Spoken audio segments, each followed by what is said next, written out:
All right, let's continue on through Chapter 8 in insurance, chapter on regulations. All right, this really doesn't have to do with regulations. This has to do with how insurance companies pay dividends, okay? And there are two ways that insurance companies pay dividends, and I think we've actually talked about this in a previous chapter. So there's this concept known as participating policies, and this is when the policy you buy gives you the right to earn a dividend from the company. So if the company does well in terms of profit, and they have some extra profit, then they'll pay it to the policyholders. Okay, this is called participating policies. Now that is different from a stock dividend, which involves a company that pays a dividend not to a policyholder, but to a stockholder. So you have policyholders who might or might not be stockholders, okay? And it says here, so the other way is non-participating policies where you don't get a dividend as a result of owning a policy, okay? And mutual companies are most likely to sell participating policies, but some stock companies pay them will sell them as well, policies. So the question is, does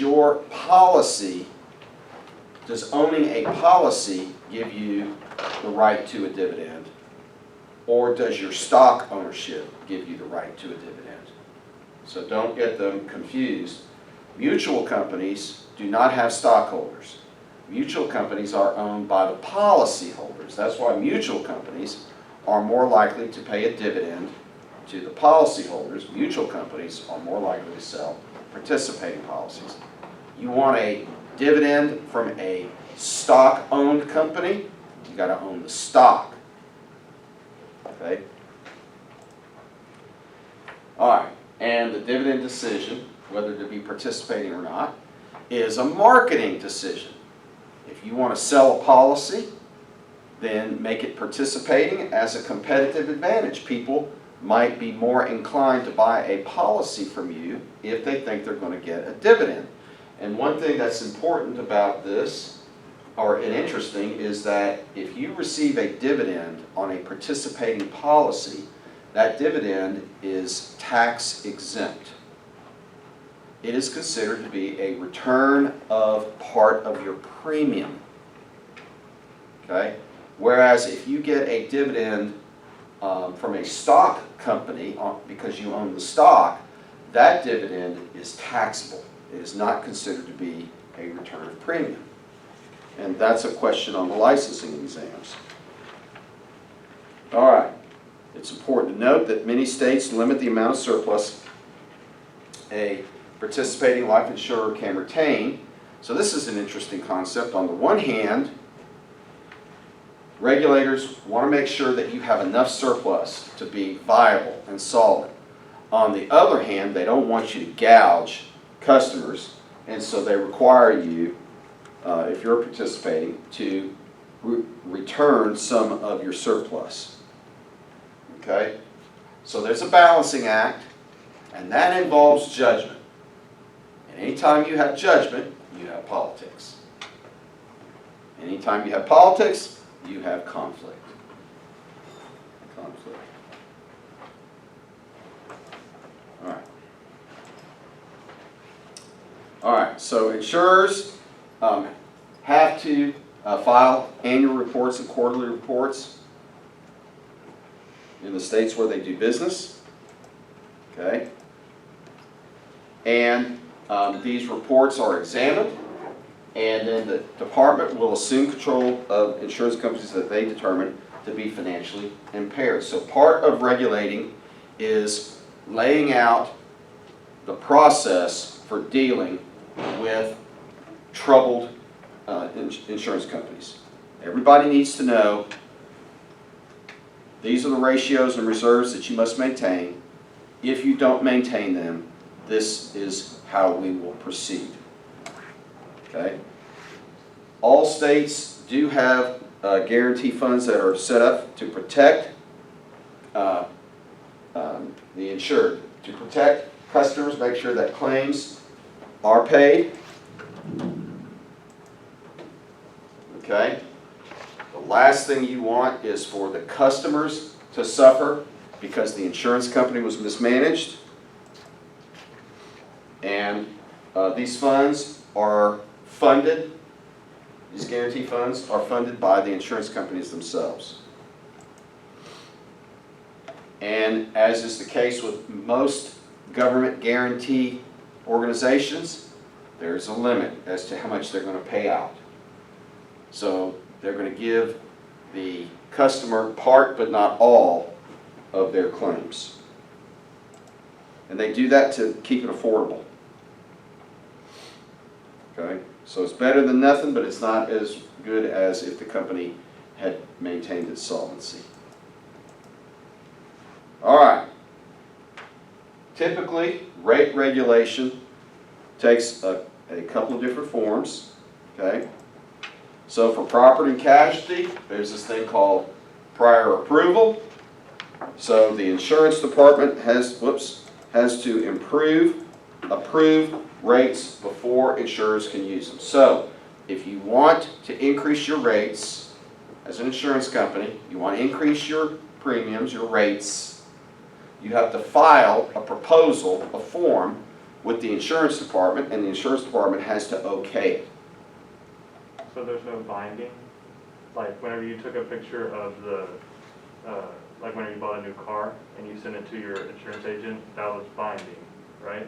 Yeah, that has to do with coverage. Okay. This has to do with an insurance company stating that they want to change what they're charging going forward.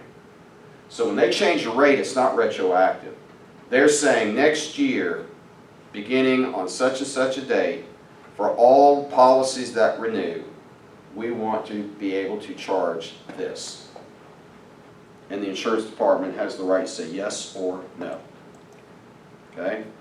And then there's this concept, file and use, and yes, these are on licensing exams. File and use, the insurance companies have to file with the insurance department, but while they're waiting for the insurance department to review, they can go ahead and change their rates. And then flex rating, which gives insurance companies a range to change without requiring approval. So they can make insignificant, they can make small changes that may shore up some gaps for the insurance companies without having to wait on the insurance department.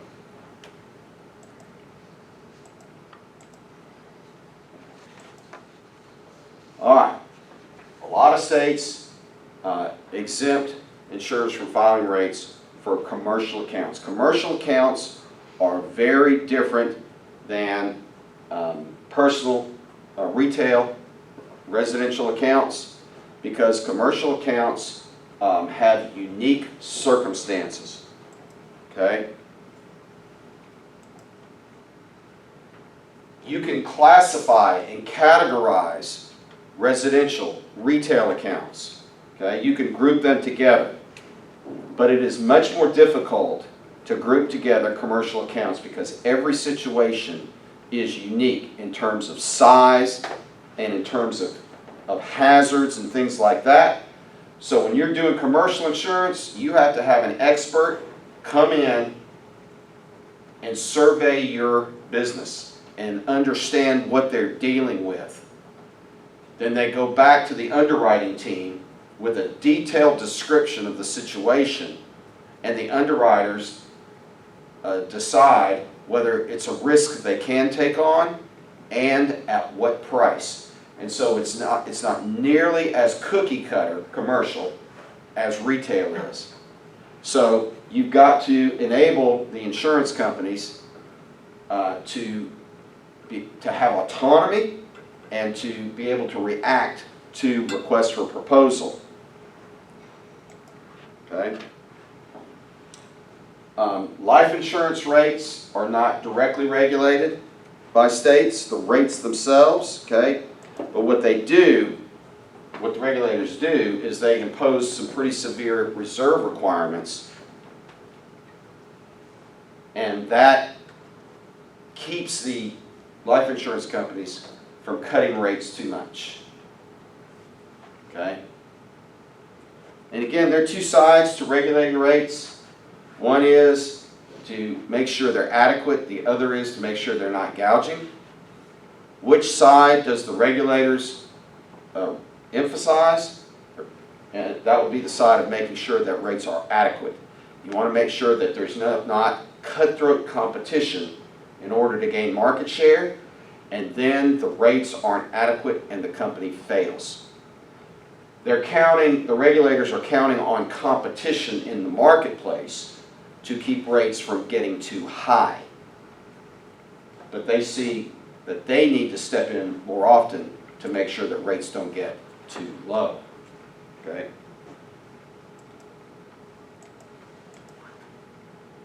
All right. Commissioners have the authority to approve or disapprove new policy forms. What does that mean? Contracts. Policy forms. Contracts. Okay? So, once again, if you want to sell a new product, you've got to file that product with the insurance department. They've got to be able to review that product and approve it or reject it. Okay? And their goal is to protect the public. Okay? Again, these contracts are very complex. The average person or the above average person, customer, who is considering buying one of these contracts is not prepared and qualified to evaluate the contracts. And so that's what the state insurance department does. Okay? That's what they do. They want to make sure that the companies are solvent, and they want to make sure that the products are fair, that the agents are knowledgeable, that the customer who is not knowledgeable is being protected. Okay? Sales practices are regulated. If you're a customer and you feel like you've been sold something that you shouldn't have been sold, then you go to the state insurance department and file a complaint. Okay? So again, the insurance departments, they charter or license these companies. They accept, approve, or reject the charters, the ability to do business in a state. They approve or reject rates, what they're charging. They approve or reject the contracts. They establish accounting standards and reserve requirements. And they require these employees to maintain adequate knowledge and to avoid unfair trade practices. That's what these regulators do. So it's a pretty busy job, and I imagine that they have some pretty interesting tales that they could tell.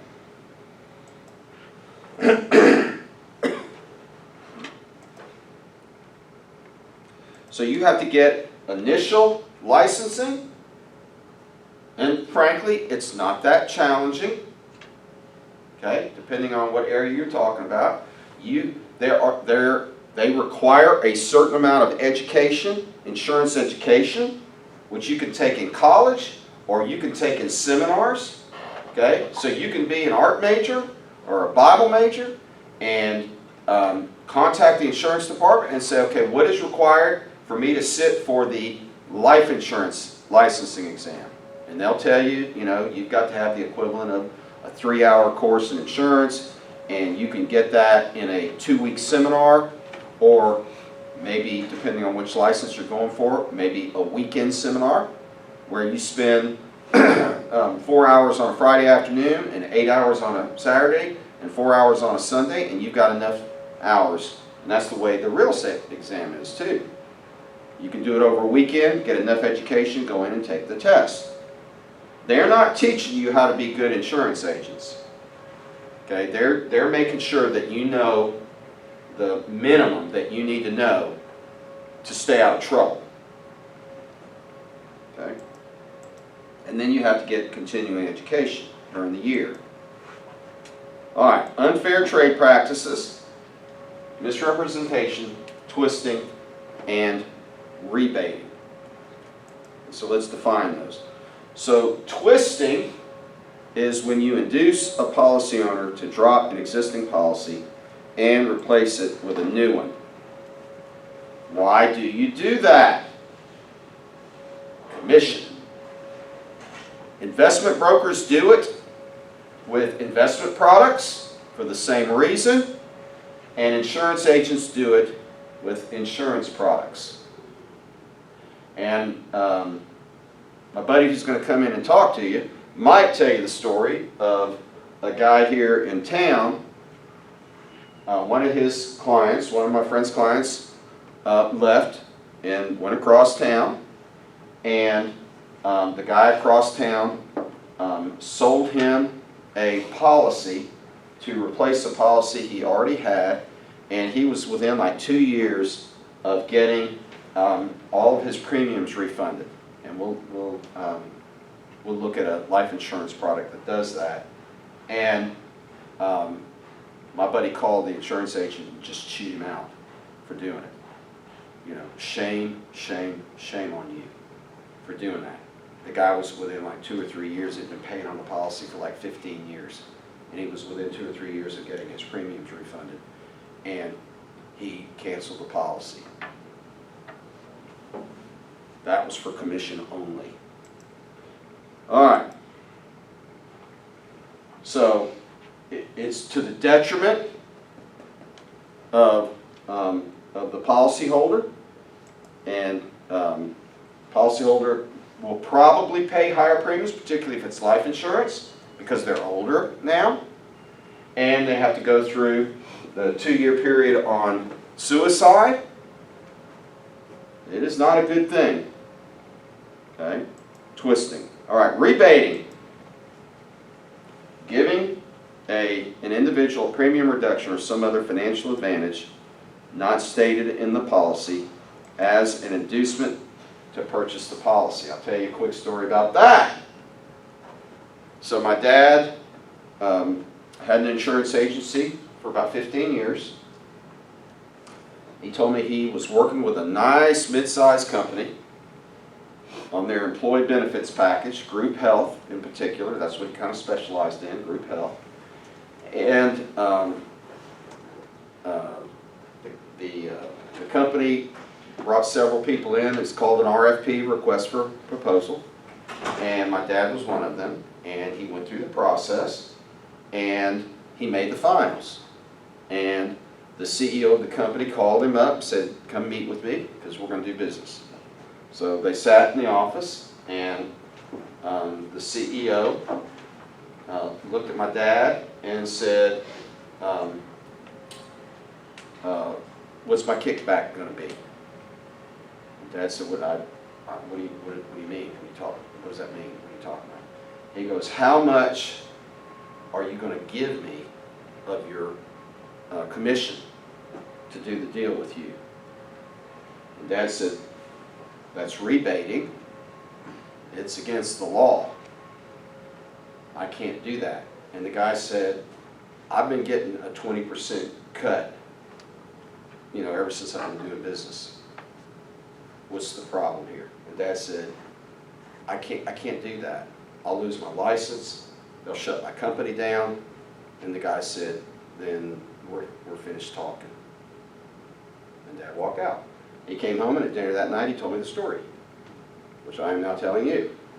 And that kind of stuff happens all the time in a lot of businesses. Kickbacks is what it's called, but rebating is the technical term. Okay? What are you going to give me if I direct the business to you? All right. So here are the penalties for misrepresenting, rebating, and twisting. See if we have something today. Okay. All right. So speaking of that, if you have a problem as a customer, you go to, or as a competitor, by the way. Okay? You can go to the Insurance Commission, and most of the complaints involve a dispute over claims, either the amount or the non-payment of claims. Okay?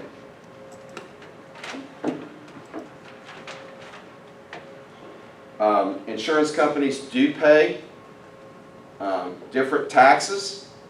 In addition to the taxes that everybody else pays, they pay premium taxes. And you saw that on the income statement. It's a big expense. Okay? So we got here.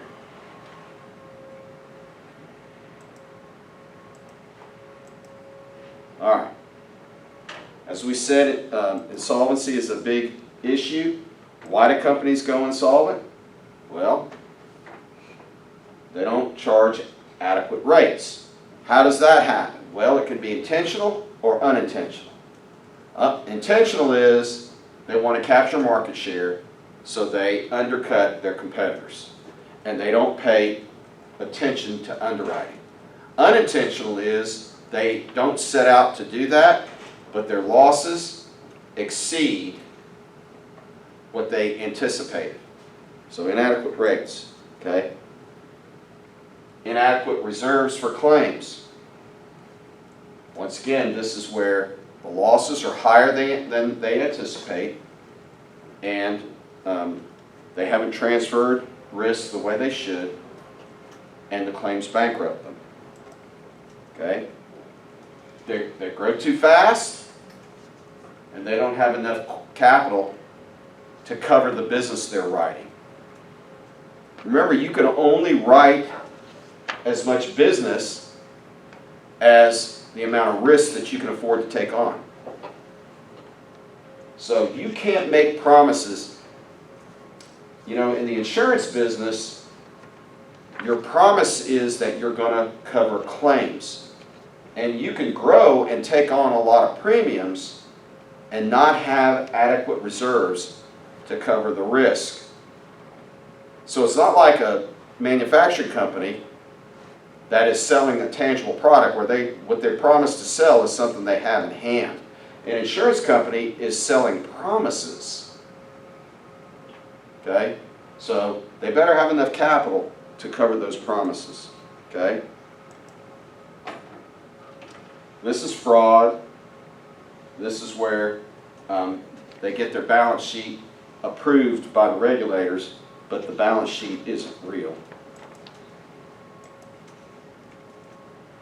This is a biggie. If you transfer risk to a reinsurer and the reinsurer goes bankrupt, or you've made a mistake in interpreting your contract or your coverage, you don't get paid, that can break your back.